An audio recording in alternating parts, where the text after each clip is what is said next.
জাতীয় নাগরিক পার্টি সহ 10 দলীয় নির্বাচনী ঐক্যের জাতীয় নেতৃবৃন্দ যারা উপস্থিত রয়েছেন, ঢাকা 15 আসনের এলাকাবাসী যারা উপস্থিত রয়েছেন এবং আশেপাশে শুনছেন, জুলাই গণ অভ্যুত্থানের শহীদ পরিবার, আহত সদস্য যারা রয়েছেন, উপস্থিত সকলকে জানাই আসসালামু আলাইকুম। আজকের এই জনসমাবেশের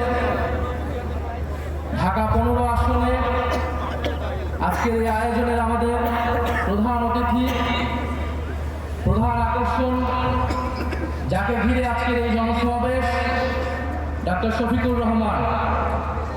উনি বাংলাদেশ জামাত ইসলামের সংগ্রামী আমির। তবে এতটুকু পরিচয় ওনার জন্য বর্তমান বাংলাদেশে যথেষ্ট নয়। 10 দলীয় নির্বাচনী ঐক্যের প্রধান কাণ্ডারি,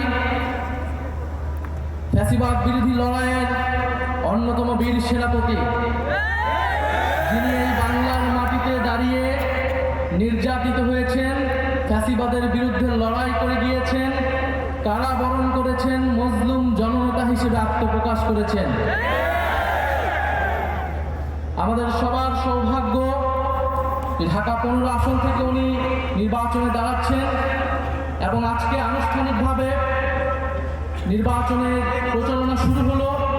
সারা বাংলাদেশে 10 দলীয় নির্বাচনী ঐক্য জোটের যারা প্রার্থী রয়েছে তাদের পক্ষে যেই জনজোয়ার নেমে এসেছে, 12ই ফেব্রুয়ারি সেটার ফল বাংলাদেশের জনগণ দেখতে পারবে ইনশাআল্লাহ। কথা খুব বেশি বলতে চাই না। প্রথম কথা, 12ই ফেব্রুয়ারি নির্বাচন সুষ্ঠু হতে হবে। নির্বাচন সুষ্ঠু হওয়া ছাড়া এর কোনো বিকল্প নাই। অন্য কোনো প্ল্যান কাজে দিবে না। নির্বাচন সুষ্ঠু হওয়ার জন্য নির্বাচন কমিশনকে নিরপেক্ষ আচরণ করতে হবে। উভয় দলের জন্য, উভয় জোটের জন্য একই রকম আচরণ বিধি থাকতে হবে। কোনো ধরনের বৈষম্য মেনে নেওয়া হবে না। ফলে নির্বাচন কমিশনকে স্মরণ করিয়ে দিচ্ছি, আমরা এখনো মুখে বলে যাচ্ছি, আমরা এখনো মাঠে নামি নাই। কারণ আমরা মাঠে নামবো নির্বাচনের জন্য, আমাদেরকে আন্দোলনের দিকে নামতে বাধ্য করবেন না। দ্বিতীয়ত স্মরণ করছি আমাদের ভাই শরীফ ওসমান হাদিকে। শরীফ ওসমান হাদি আধিপত্যবাদের বিরুদ্ধে, গণতন্ত্রের পক্ষে, ভোটাধিকারের পক্ষে লড়াই শুরু করেছিলেন ঢাকা 8 আসনে। আজকে পুরো সমগ্র বাংলাদেশে এই লড়াই ছড়িয়ে গেছে। ইনসাফের লড়াই, আজাদির লড়াই, সার্বভৌমত্বের লড়াই। আমরা মনে করি আমাদের জাতীয় লড়াই শেষ হয়ে যায় নাই। বাংলাদেশের বিরুদ্ধে চক্রান্ত চলমান। আধিপত্যবাদী শক্তি, ফ্যাসিস্ট শক্তি এখনো দিল্লিতে বসে কথা বলতে পারছে, নানান ষড়যন্ত্র করতে পারছে।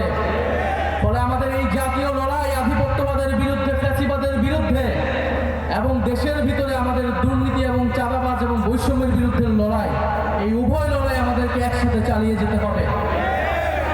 প্রিয় সংগ্রামী বন্ধুগণ, আমরা গণ অভ্যুত্থানের পরে যে আশা আকাঙ্ক্ষা নিয়ে রাজনীতি শুরু করেছিলাম, নতুন বাংলাদেশ গড়ে তোলার কাজ শুরু করেছিলাম, আমরা অনেকাংশে সেটা ব্যর্থ হয়েছি।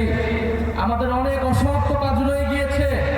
ইনশাআল্লাহ এবারের নির্বাচনে 10 দলীয় নির্বাচনী ঐক্য বিপুল ভোটে জয়লাভ করে আমরা সেই অসমাপ্ত কাজ সম্পন্ন করব সবাই ঐক্যবদ্ধভাবে। কারণ আমরা ঐক্যবদ্ধ বাংলাদেশ, আমরাই বাংলাদেশ। প্রিয় সংগ্রামী বন্ধুগণ, দু একটা কথা বলতে হয়। আমরা শুনছি বিভিন্ন কার্ড দেওয়া হবে, ফ্যামিলি কার্ড দেওয়া হবে, কৃষক কার্ড দেওয়া হবে। আমরা চাই কার্ড দেওয়া হোক, জনগণ সুবিধা পাক। কিন্তু এই কার্ড জনগণ পর্যন্ত পৌঁছাবে তো? 2000 টাকার কার্ড নিতে 1000 টাকা ঘুষ দেওয়া লাগবে না তো? তাহলে ঘুষ, চাঁদাবাজি সেটা যদি আমরা নির্মূল না করতে পারি, এই সকল সুযোগ সুবিধা কি জনগণের কাছ পর্যন্ত পৌঁছাবে? একদিকে বলা হচ্ছে কার্ড দিবে, আরেকদিকে ঋণ খেলাপিদেরকে সংসদে নিয়ে যাওয়ার চেষ্টা করা হচ্ছে। নির্বাচন কমিশনকে ব্যবহার করা হচ্ছে, আদালতকে চাপ প্রয়োগ করা হচ্ছে। বলে এ কেমন দ্বিচারিতা? যদি প্রকৃতপক্ষেই জনগণকে সুবিধা দেওয়ার নিয়ত থাকে তাহলে কেউ ঋণ খেলাপিকে নমিনেশন দিতে পারে না। যারা ঋণ পরিশোধ করে নাই তারা সংসদে গেলে আপনার মনে হয় তারা ঋণ পরিশোধ করবে? আর এরা আবারও ঋণ নেবে, এরা আবারও টাকা লুট করবে, এরা আবারও টাকা পাচার করবে বিদেশে। আমরা তো এই বাংলাদেশ চাই নাই, আমরা তো সেই লুটেরাদের বিরুদ্ধে গণ অভ্যুত্থান করেছি। নতুন কোন লুটেরাদের আমরা ক্ষমতায় যেতে দিব না, বাংলাদেশের জনগণ তাদেরকে ক্ষমতায় যেতে দিবে না। সংগ্রামী বন্ধুগণ, বলা হচ্ছে বস্তিবাসীকে ফ্ল্যাট দেওয়া হবে। বস্তিবাসী ফ্ল্যাট চায় নাই আমাদের কাছে, আপনাদের কাছে। বস্তিবাসী চায় নিরাপদ জীবনের নিশ্চয়তা, বস্তিবাসী চায় মর্যাদাপূর্ণ কর্মসংস্থান। বস্তিবাসীকে ঢাকা শহরে আজ পর্যন্ত যারা ফ্ল্যাট দেওয়ার অঙ্গীকার করেছে তারা বস্তি উচ্ছেদের পরিকল্পনা করে। তারা বস্তিতে আগুন লাগিয়েছে, বলা হয়েছে আপনাদেরকে ফ্ল্যাট দিব, আপনারা বস্তি থেকে উচ্ছেদ হন। আমরা আল্লাহ না করুক হয়তো এই ধরনের কোনো প্ল্যান নাই। জান্নাতের মালিক আল্লাহ, অবশ্যই মহান সৃষ্টিকর্তা, আর ভোটের মালিক জনগণ, ভোটের মালিক নাগরিক। দেশের মানুষ বুঝে যাবে আরো দ্রুতই যে কারা নির্বাচনের আগে প্রতারণা করছে, কারা দেশের মানুষকে ঠকাচ্ছে, কারা সংস্কারের বিরুদ্ধে অবস্থান নিচ্ছে। প্রিয় সংগ্রামী বন্ধুগণ, 12ই ফেব্রুয়ারি 10 দলীয় নির্বাচনী ঐক্যে সমর্থিত যার প্রার্থী রয়েছে, যার যেখানে মার্কা রয়েছে, এই ঢাকা 15 আসনে দাঁড়িপাল্লা, অন্যান্য আসনে সাতলাকড়ি, রিক্সা সহ 10 দলীয় জোটে যে মার্কাগুলো রয়েছে আপনারা তাদেরকে জয়ী করবেন, তাদের সাথে থাকবেন।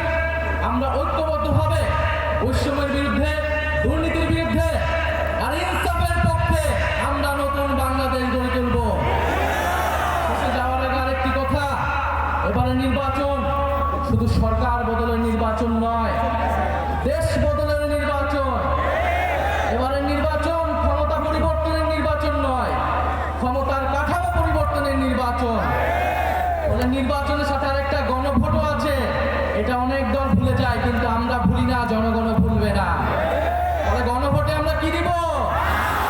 গণভোটে